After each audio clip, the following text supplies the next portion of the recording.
Hello everyone, welcome to self smart study. अगर आपने अभी तक इस चैनल को सब्सक्राइब नहीं किया है, चैनल को सब्सक्राइब ज़रूर कर लें, जिससे कि आने वाली वीडियो का अपडेट आपको सबसे पहले मिल सके। आज की इस वीडियो में हम हिस्ट्री के मोस्ट इम्पोर्टेंट क्वेश्चंस डिस्कस करेंगे। इससे पहले मैं 6 वीडियोस डाल चुका हूँ। अगर आपने वो वीडियोस नहीं देखी है जो कि सभी प्रीवियस ईयर एग्ज़ाम्स में पूछे गए हैं, वो वीडियोस आप ज़रूर देख लें। अगर आप एसएससी सीजीएल, एसएससी सीएचएसएल और SSC GD, all other railway के एग्ज़ाम्स, जितने भी एग्ज़ाम्स की आप तैयारी कर रहे हैं, उन एग्ज़ाम्स में एसएससी के जीके के जितने भी क्वेश्चन पूछे जाते हैं वो सभी मैं यहाँ पर कवर करूँगा। और सभी एग्ज़ाम से मैंने ये क्वेश्चन कलेक्ट किए हैं। तो इस सीरीज़ को अगर पिछली वीडियोज़ आपने नहीं देखी, वो वीडियो ज़रूर देख लें। तो चलिए अभी हम स्टार्ट करते हैं ये हिस्ट्री के नेक्स्ट इस वीडियो को कंटिन्यू करते हैं। अभी देखते हैं हम। तो पिछली वीडियो में कम से कम हम 130 अप्रोक्स 200 क्वेश्चन कवर कर चुके हैं। अब हम स्टार्ट करते हैं आगे। यहाँ पर देख सकते हैं आप, ये क्वेश्चन है, ये देखिए, बंगाल के प्रथम गवर्नर जनरल कौन थे? Most important question. कौन थे? वारेन हेस्टिंग थे। बंगाल के प्रथम गवर्नर जनरल वारेन हेस्टिंग थे। नेक्स्ट क्वेश्चन, भारत में प्रशासनिक सेवा जिसे कहते हैं सिविल सर्विसेज का जनक किसे माना जाता है? लॉर्ड कॉर्नवालिस को सिविल सर्विसेज का जनक माना जाता है। नेक्स्ट क्वेश्चन की बात करते हैं, भारत की आज़ादी के समय भारत का वायसराय कौन था? तो ये लॉर्ड माउंटबेटन था। भारत की आज़ादी के समय, ये मोस्ट इंपोर्टेंट क्वेश्चन है, भारत की आज़ादी के समय भारत का वायसराय कौन था? जब भारत आज़ाद हुआ था उस समय भारत का वायसराय कौन था? लॉर्ड विलियम बेंटिक था।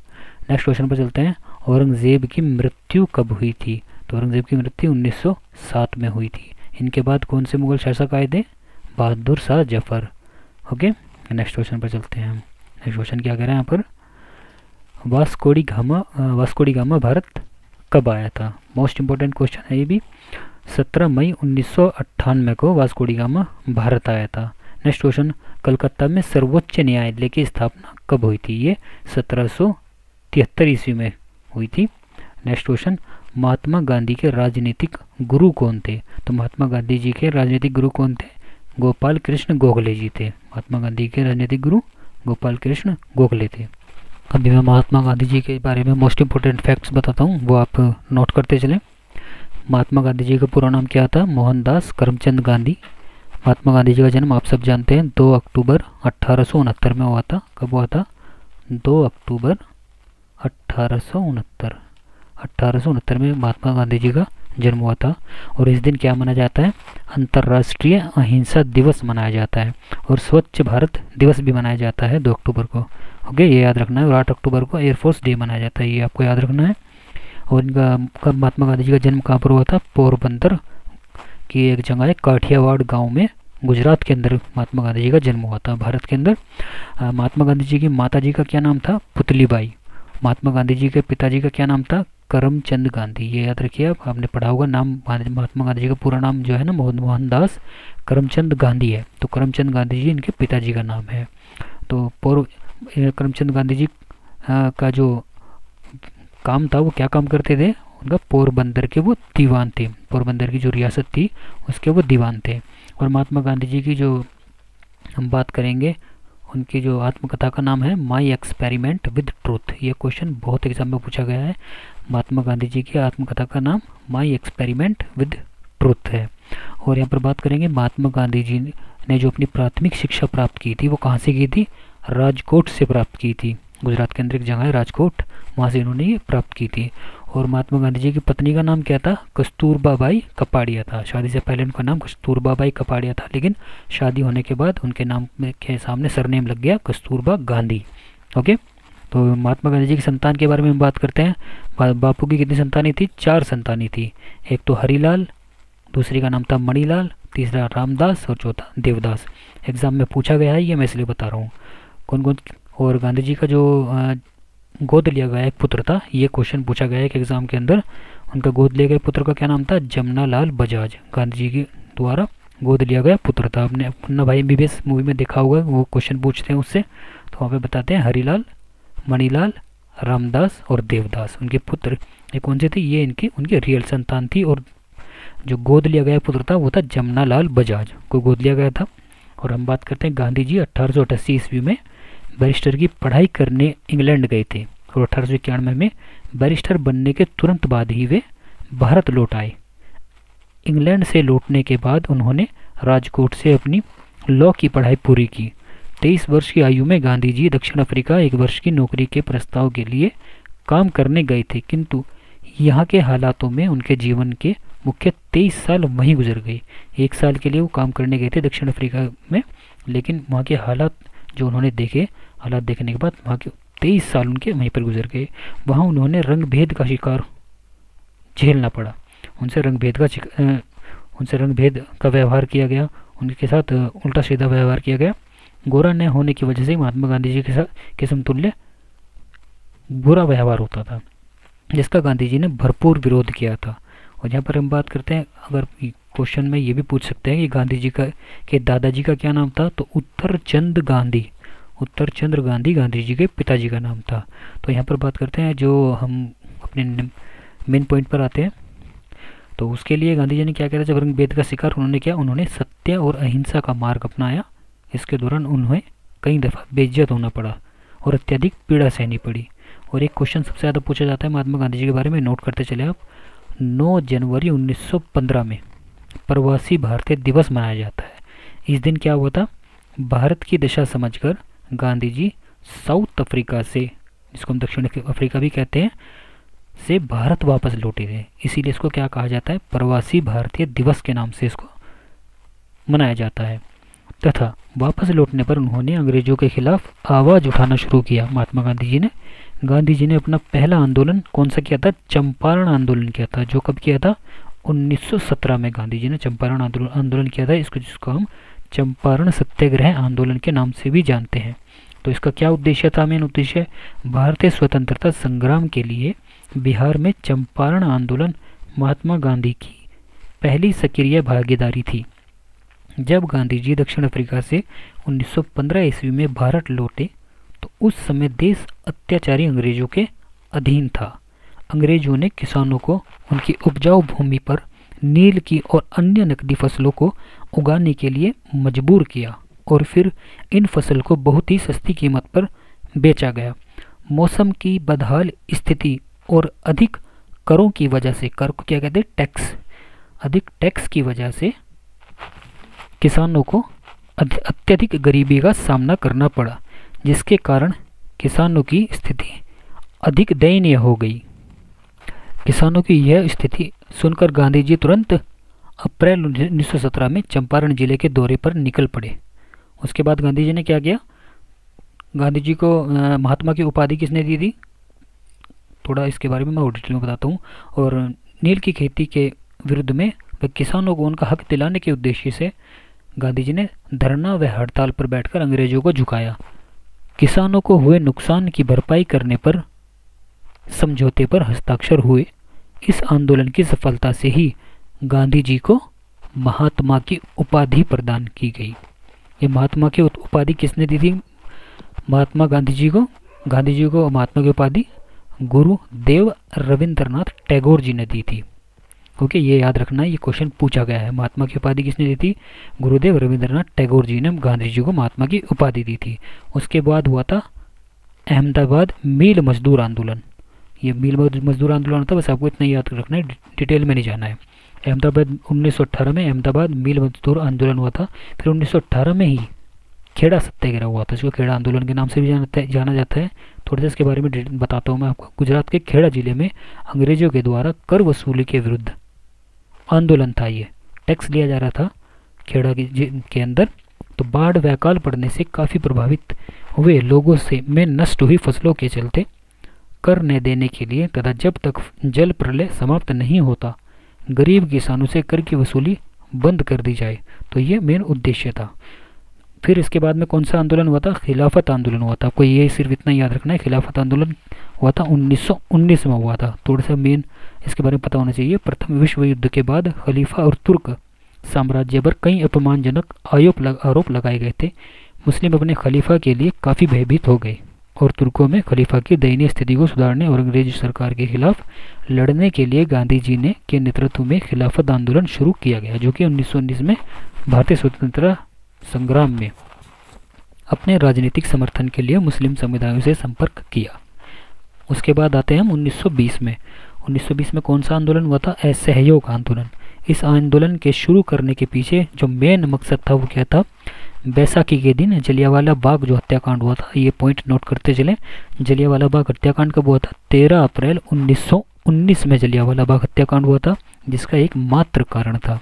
इस आंदोलन का उद्देश्य उन लोगों को विश्वास दिलाने में सफल रहे जो यह जानते थे कि शांतिपूर्ण तरीके से असहयोग आंदोलन का पालन करना ही स्वतंत्रता प्राप्ति की कुंजी है। इसके बाद गांधी जी ने स्वराज की अवधारणा तैयार की और तब से यह भारतीय स्वतंत्रता संग्राम का मुख्य उद्देश्य बन गया। इस आंदोलन ने रफ्तार पकड़नी शुरू कर दी थी और शीघ्र ही लोगों ने अंग्रेजों द्वारा संचालित संसाधनों जैसे कि स्कूल, कॉलेज और सरकारी कार्यालयों का बहिष्कार करना शुरू कर दिया। इस आंदोलन को शीघ्र ही स्वयं गांधी जी द्वारा समाप्त कर दिया गया था।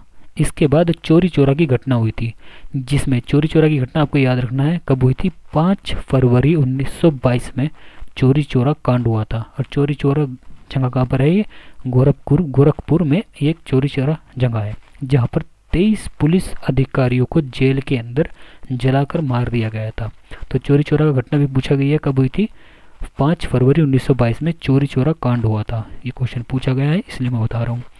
उसके बाद आते हैं हम 1942 में भारत छोड़ो आंदोलन पर। इसके बाद हालांकि सविनय अवज्ञा आंदोलन हुआ था, इससे पहले जो हुआ था उसके बारे में हम थोड़ा चर्चा करते हैं। 1930 में हुआ था, मार्च 1930 में सविनय अवज्ञा आंदोलन हुआ था, जिसे हम दांडी मार्च और गांधी इरविन समझौता भी कहते हैं। गांधी इरविन समझौता 1931 में हुआ था। हम दांडी मार्च के बारे में चर्चा करते हैं। 12 मार्च 1930 से 6 अप्रैल 1930 तक क्या हुआ था? सविनय दांडी मार्च चला था। ओके, महात्मा गांधी जी द्वारा नमक कानून को भंग करना सारे देश के लिए सविनय अवज्ञा आंदोलन के प्रारंभ का संकेत था। ओके, तो 12 मार्च 1930 से 6 अप्रैल 1930 ईस्वी तक पैदल यात्रा करते हुए समुद्र के निकट दांडी पहुंचे थे गांधी जी। कुछ मोस्ट इंपोर्टेंट क्वेश्चंस मैं और भी बताता हूं जो कि गांधी जी के बारे में वो आपको याद रखना है, जिसमें कि गांव में नमक तोड़ा गया था, नमक कानून तोड़ा गया था। इसका उद्देश्य था नमक कानून तोड़ना। छात्र सरकारी स्कूलों और कर्मचारी सरकारी दफ्तरों को छोड़ दें। स्त्रियां शराब, अफीम और विदेशी कपड़ों की दुकान पर धरना दें। विदेशी कपड़ों को जलाया जाए। लोग सरकार को टैक्स ना दें। ये इसका सविनय अवज्ञा आंदोलन और दांडी मार्च का मेन उद्देश्य था। और वहीं पर हम बात करते हैं गांधी इरविन समझौता कब हुआ था? 5 मार्च 1931 में गांधी इरविन समझौता हुआ था। इसके बाद में कौन सा हुआ था? भारत छोड़ो आंदोलन 1942 में हुआ था।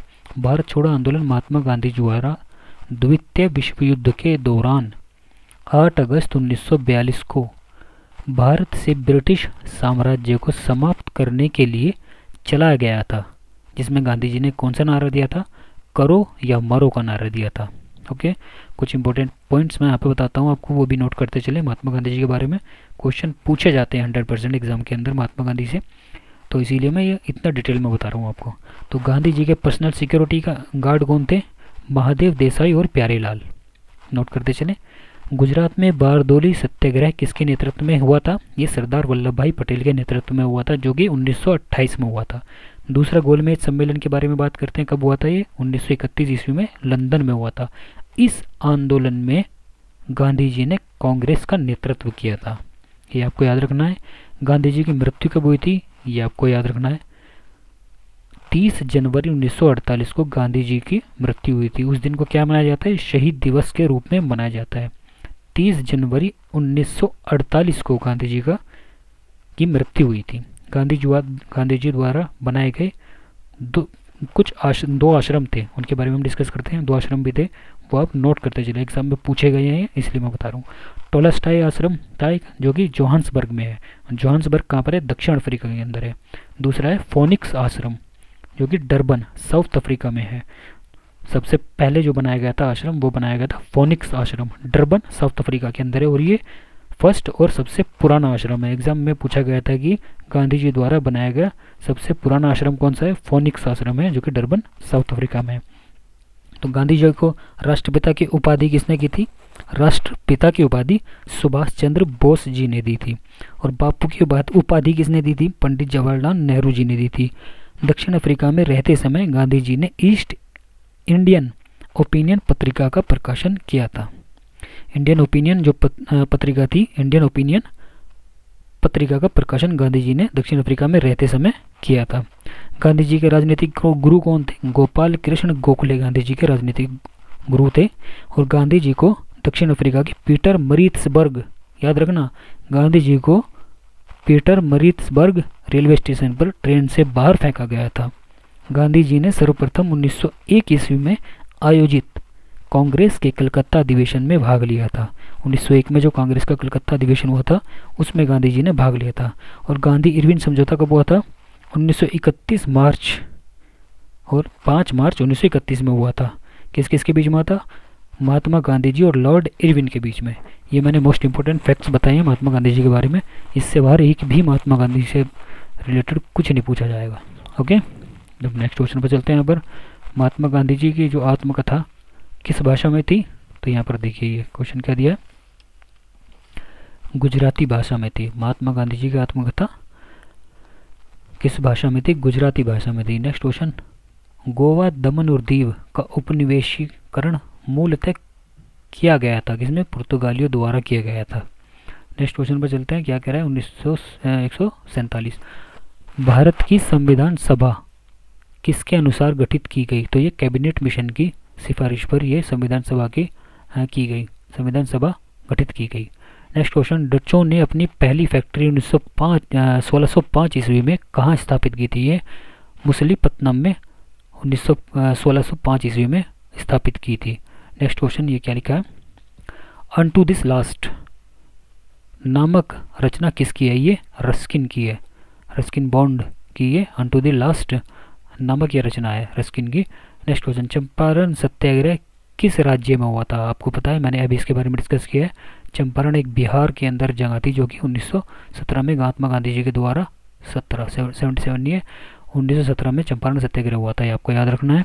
नेक्स्ट क्वेश्चन पे चलते हैं। यहाँ पर ये देखिए, यहाँ पर मैंने बताया बिहार में है चंपारण जगह। नेक्स्ट क्वेश्चन, चौरी चौरा कांड कब हुआ था? ये 5 फरवरी 1922 में हुआ था। चौरी चौरा जगह कहाँ पर है? गोरखपुर में ये जगह है जहाँ पर 23 पुलिसकर्मियों को जेल में जला दिया गया था, मृत्यु कर दी गई थी। नेक्स्ट क्वेश्चन 152 क्वेश्चन, 1920 में किस महान नेता की मृत्यु हुई थी? ये बाल गंगाधर तिलक की मृत्यु हुई थी। नेक्स्ट क्वेश्चन, स्वामी दयानंद सरस्वती का मूल नाम था? ये उनका मूल नाम क्या था? मूल शंकर उनका मूल नाम था। तो नेक्स्ट क्वेश्चन पर चलते हैं। भारत में 19वीं सदी का पुनर्जागरण किस वर्ग तक सीमित है? ये उच्च मध्यम वर्ग तक सीमित है। नेक्स्ट क्वेश्चन, ये देखिए, इसके बारे में मैंने डिस्कस किया है अभी। करो या मरो का नारा किसने दिया? ये महात्मा गांधी जी ने करो या मरो का नारा दिया है। दिल्ली चलो का नारा किसने दिया? सुभाष चंद्र बोस ने दिल्ली चलो का नारा दिया। नेक्स्ट क्वेश्चन, जलियांवाला बाग हत्याकांड के समय किसने सर की उपाधि त्याग दी? तो ये किसने उपाधि त्याग दी थी? रविंद्रनाथ टैगोर ने। ओके, तो महात्मा गांधी जी को महात्मा की उपाधि भी किसने दी थी? रविंद्रनाथ टैगोर जी ने दी थी। Next question, British east India company का प्रथम गवर्नर कौन था? ये थॉमस स्मिथ था। ब्रिटिश ईस्ट इंडिया कंपनी का प्रथम गवर्नर थॉमस स्मिथ था। नेक्स्ट क्वेश्चन, किसे जहांगीर ने खान की उपाधि से सम्मानित किया? ये हॉकिंग्स को खान की उपाधि से सम्मानित किया था। नेक्स्ट क्वेश्चन पर चलते हैं। क्वेश्चन नंबर 160, महावीर ने पार्श्वनाथ के सिद्धांत में कौन सा नया सिद्धांत जोड़ा? ये ब्रह्मचर्य सिद्धांत जोड़ा था। नेक्स्ट क्वेश्चन, जैन धर्म के प्रथम तीर्थकर कौन थे? तो जैन धर्म के प्रथम तीर्थकर ऋषभदेव थे। ओके, सो फ्रेंड्स, एक minute, just a minute. So friends, इस वीडियो में इतना ही। इससे पहले मैं 6 वीडियोस कवर कर चुका हूं। अगर आपने वो वीडियोस नहीं देखे, वो वीडियोस आप ज़रूर देख लें। ये मोस्ट इंपॉर्टेंट हिस्ट्री के क्वेश्चंस हैं। ये सीरीज जो चल रही है, प्रीवियस ईयर एग्जाम में ये क्वेश्चन पूछे गए हैं, बार बार रिपीट हो रहे हैं। रिपीटेड क्वेश्चन मैंने यहाँ पर लेकर आया हूँ। अब इसको देखेंगे, आपके कोई भी किसी भी एग्जाम में एक भी क्वेश्चन नहीं छूटेगा। तो कंटिन्यूसली आप इसको देखते रहें। इसमें प्ले लिस्ट में SSC CGL के नाम से हिस्ट्री की बनी होगी, SSC GD की बनी होगी। तो ये सभी क्वेश्चन ना, ये सभी रिपीट ही होते हैं क्वेश्चन के जो भी। तो इसको ये सभी आप सीरीज़ देखते रहें। और अगर आपने अभी तक इस चैनल को सब्सक्राइब नहीं किया तो प्लीज़ चैनल को सब्सक्राइब कर लें। ब्लैक कलर से यहाँ पर सब्सक्राइब का बटन बना होगा, तो उसे आप चैनल को सब्सक्राइब कर लें। और वीडियो को अपने सभी फ्रेंड्स के पास ज़्यादा से ज़्यादा शेयर करें और चैनल को सब्सक्राइब करना बिल्कुल ना भूलें। Thanks for watching and keep learning.